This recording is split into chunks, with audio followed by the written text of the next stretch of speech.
Evening everybody, another beautiful evening here. So I think everything is in, all the plants that I can plant are in now, just a few left over to, in case of disaster or to give away. And I've talked a lot about watering, big concern here given how dry it is. So just a little bit to round off with about feeding.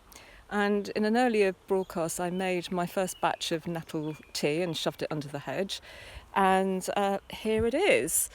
And it is indeed pretty whiffy. But apparently what I need to do, if I'm feeding it to the roots of plants, it needs a dilution of 1 to 10 with water. So the can holds about 1 litre and this washing machine dosing thing is about 50 mils. So I'm just going to put 2 of those in there and pretty rapidly put the lid back on it. The sort of blogs say it's really good for tomatoes and courgettes, so I'll just give a little bit to my courgettes down the nice pipe, cucumbers, leeks and brassicas.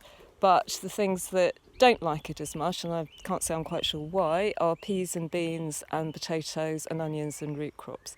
So it's really your kind of fruiting things that will appreciate that dose of nitrogen and potassium, which will help with the fruits. And it also has a lot of trace minerals as well, which is why it's so good.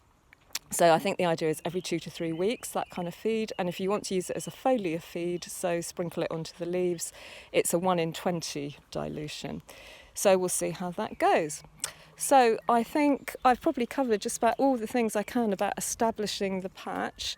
Very exciting. I've just noticed we have our first Mange Tout. Not exactly a meal yet, and that's not going to be a huge crop, but enough to just chomp with a salad. I don't think I'm going to be doing much with the freezer. So I think I've pretty much covered everything and won't do daily broadcasts now until there's something exciting to show. So next week I'll kind of be back when there's something interesting. But have a lovely weekend and thank you all for listening.